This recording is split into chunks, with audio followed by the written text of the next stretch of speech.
Okay, so I posted about this on the community tab, but if you did not see it, I had to scrap the old set. The way I designed it, which was very poorly, meant that in order to move it, you had to basically destroy it and put it back together, and I have to move it around a lot because we're in the process of moving, so I just decided to scrap the whole thing. I also have a whole new set planned for the future, but for the next 2 to 3 months, this is what we're going to be dealing with. Anyways, I'm a Bulls fan, as you should all probably know. And with me having a father who was a Bulls fan in the 90s, who, no joke, has a collection of Michael Jordan plates that he has mounted on a wall, with that I know all about the 90s Bulls teams, and especially Michael Jordan. So while I may not have seen those championships personally, I feel very confident in my knowledge of the 90s Bulls. And yes, I haven't seen those championships. I am 19 years old, not 30. Seriously. Stop with the jokes. They're not... Okay, they're a little funny, but stop. Anyways, the Chicago Bulls were the most dominant team of the 90s, winning 6 of the 10 championships in the era. But that dominance gets blown way out of proportion when people start to say that if Michael Jordan didn't retire in 1993, the Bulls would have won 8 straight championships, rather than just repeating twice. That is obviously a very opinionated and hypothetical-based belief, but it's not one that I hold, and I wanted to tell you guys why. Absolutely incredibly with the acrobatic alley-oop.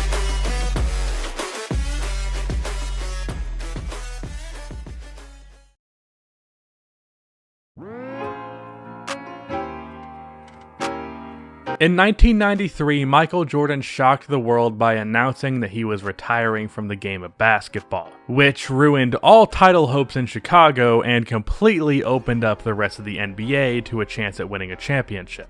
For the last 3 years, the Bulls had a stranglehold on the league. The feeling was the equivalent of what the NBA feels like now after Kevin Durant left the Warriors. It was a sudden feeling of, holy shit, we can actually win now. And as a result, the 1994 Larry O'Brien Trophy was up for grabs. As for the teams that had a chance, the Knicks had given the Bulls many problems in the early 90s, going to 7 games versus the Bulls in the second round of 92 and 6 games in the Eastern Conference Finals in 93, led by Patrick Ewing, one of the best players of the 90s, and his sidekick John Starks, as well as hustle guy Charles Oakley. They were the favorite in the East. There was also the Dominique Wilkins, Kevin Willis Atlanta Hawks, the Indiana Pacers with Reggie Miller, and the young Orlando Magic with Shaq and Penny. The Bulls without Jordan were actually shockingly good, with Pippen having an MVP caliber season, averaging 22, 9, 6, and 3 steals on 50% shooting. Now, as for the West, the Seattle Supersonics, led by Gary Payton and Shawn Kemp, the Rockets, led by eventual MVP Hakeem Olajuwon, the Phoenix Suns, who had just lost to the Bulls in the 93 finals, led by the 93 MVP Charles Barkley, the Spurs with David Robinson, who averaged 30, 11, and 3 blocks, with some solid supporting pieces like Dennis Rodman, who averaged 17 rebounds a game, and a lethal shooter in Dale Ellis, the Jazz with a younger Stockton and Malone. There was no title favorite in 94. You couldn't really pick any team to win it comfortably. Now, as we all know, the 94 NBA champions would end up being the Houston Rockets. The Rockets would beat the Jazz 4-1 in the conference finals and go on to face the New York Knicks after they beat the Indiana Pacers. That series would go 7, despite Patrick Ewing getting eaten alive by Hakeem, shooting just 36% for the whole series. The next year, while Jordan did return to close out the season, potentially a bit of rust, as well as something we will talk about in a minute, led to the Bulls losing in the second round to the young Orlando Magic. The Rockets, the 94 champions, had a shaky regular season. They traded Clyde Drexler for last year's championship starting power forward Otis Thorpe. People were critical of this move because Clyde was aging, fitting a perimeter scorer like him into the offense would be really hard in the middle of the season, and trading a core piece of last year's championship team seemed ridiculous, and those people would be right for the regular season, as Clyde did fit in well, but the Rockets still ended up being just the 6th seed, not even winning 50 games. They managed to beat 4 legit contenders, including the San Antonio Spurs, who were led by the MVP David Robinson, who got absolutely manhandled by Hakeem. A great reason amongst many for why he isn't the 13th best player of all time, especially over Kobe. Bleacher Report, you fucking clowns. They would go on to win the 95 championship. If you want to hear more about this Rockets team, go watch MDJ's video on him. He explains their season in a much more in-depth way. But why did I give you this history lesson? Well, it was all about the Houston Rockets and specifically Hakeem Olajuwon. As I said, this video is about why I don't think the Bulls would have won 8 straight if MJ did not retire in '93. And Hakeem Olajuwon is the reason I feel that way. There is a common held belief that the only reason the Rockets were able to win a championship in '94 and '95 is because of the absence of Michael Jordan. I completely disagree. Let me do a quick rundown of some notable performances that Hakeem had versus the '90s Bulls prior to this. In 1990, Hakeem put up 20 and 10 and the Rockets won by 22. In '92, the Bulls lost to the Rockets by 3 with Hakeem putting up 24, 11, and 8 blocks. Then he had 27, 13, 7 assists, 4 steals, and 5 blocks, and the Rockets won by 14. He put up 18, 17, 4 steals, and 5 blocks with the Bulls losing by 11. And here's why Hakeem was able to be so good versus the Bulls. The 90s Bulls were a phenomenal and dominant team, as we all know, led by the greatest of all time in my opinion, who was a defensive player of the year and one of the best perimeter defenders ever, alongside Scottie Pippen, who is also one of the best perimeter defenders ever. But the key word there is perimeter. The Bulls had one of the best defenses ever, but there was one key weakness in that defense: rim protection. Throughout the entirety of the 90s, the Bulls never had a good defensive center. They never had great interior defense, especially against centers. The perfect example of that weakness is the second round of the '95 playoffs versus the Magic.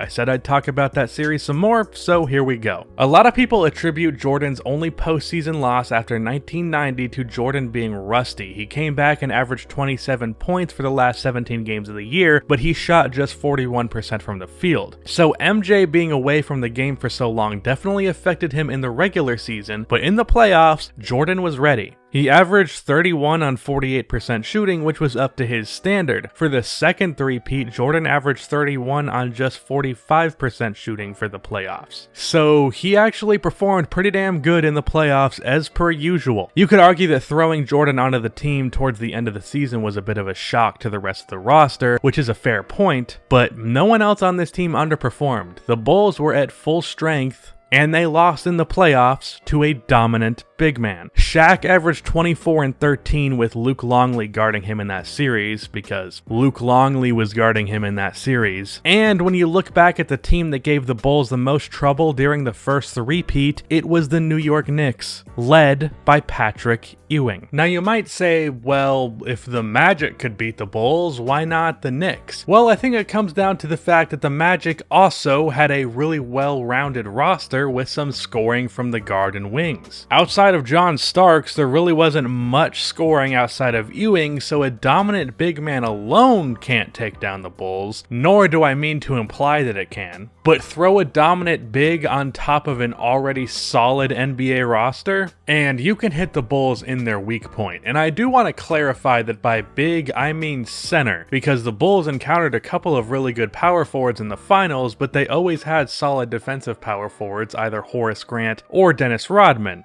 So they were able to match up well in that scenario. But centers, not so much. The Magic had Penny Hardaway, who averaged 18 and 7 in the series. Horace Grant, their power forward, got 18 and 11, and Dennis Rodman and Nick Anderson both put up 15 a game. Get you a big man and put some good perimeter guys around him, and you can hurt the Bulls. Now, as I was saying this point to my dad, trying to get a perspective from someone who was watching the Bulls before I was even a sperm in his balls, he pointed out that the Bulls in '96 completely destroyed the Orlando Magic. But when you look at that, for one, the Bulls added Dennis Rodman while the Magic lost Horace Grant. Also, Nick Anderson just completely killed all of his confidence in the finals when he missed 4 straight free throws, so he wasn't the same. And outside of that, everyone besides for Shaq and Penny sucked in this series. Shaq averaged 27 and 11 on 64% shooting, but Dennis Scott shot 27%, Nick shot 31%, and Brian Shaw shot 29%. Obviously, some of that was the Bulls' great perimeter defense, but at a certain point, you just can't hit a shot. And the Bulls gaining an all-star while the Magic lost a pivotal role player was the main reason for that series going the way that it did. Now back to the Houston Rockets, I do think the Bulls would have beat the Rockets in '94. So I think it's fair to say that they could have four-peated. In '94, the Rockets only had Kenny Smith and Vernon Maxwell on the perimeter. Two solid players, but by no means were they elite. So I think the Bulls could have handled the '94 Rockets, especially when you consider the fact that the Rockets actually kinda sucked in the finals. The Knicks just sucked significantly more, because it's the Knicks. In the '94 finals, Hakeem was obviously great. He got 27, 9, and 4 blocks on 50% shooting, but every starting wing and guard shot below 40%. The only reason they won is Patrick Ewing was shut down by Hakeem. Because the Knicks were led by a big man, it actually hurt them because he had to go up against potentially the greatest defensive center ever. If the Knicks' best player was, say, Michael Jordan, I think they would have won because he would have matched up against an average perimeter defender. So in '94, the Bulls matched up well versus the Houston Rockets, so much so that I think they would have won. They still wouldn't have been able to contain Hakeem, but because of the fact that their perimeter guys were pretty average, they could have shut them down like they did with the Orlando Magic in '96. But the '95 Rockets?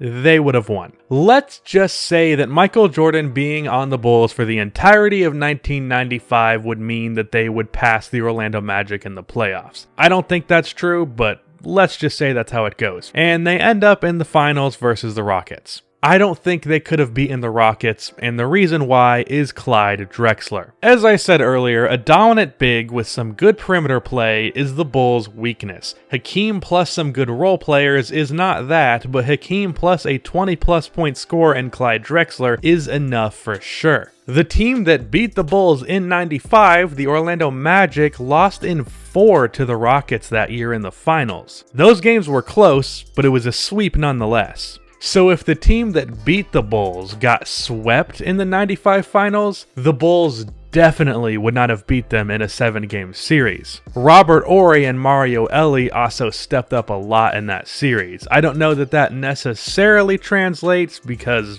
the butterfly effect and all, but the Magic also had a great defense like the Bulls, so it's fair to say that they probably would have still played pretty good. So in conclusion, I'm not entirely convinced that the Bulls would have beat the Magic in '95 even if Jordan was there all year. And even if they did make it past the Magic, they definitely were not beating the '95 Houston Rockets. Their combination of a dominant center with great perimeter play is the Bulls' weakness, and luckily for them, they didn't have to match up with that ever again. So no 8-peat for the Bulls, at least in my opinion, because they were never great against dominant centers. Also, a quick PS, the Bulls should be really happy that Shaq and Penny didn't work out, and the Magic tried to screw Shaq out of his money. Because if that duo stayed together in Orlando, assuming that they were able to be at least average outside of those two, they definitely could have beaten the Bulls in '98 when they were at their weakest, maybe even in '97 too. The Pacers, who didn't even have a great center, gave them problems in '98. That duo could have kept the Bulls out of the '98 finals, and I would go as far to say that the Bulls would probably only have 5 championships if that duo stayed together. Before you call me a hater, remember, I am a Bulls fan. I think MJ is the GOAT. I just do not buy the 8 straight narrative. Anyways, that's the end of this video. Please be sure to like and subscribe for more NBA content like this, and cue the outro music.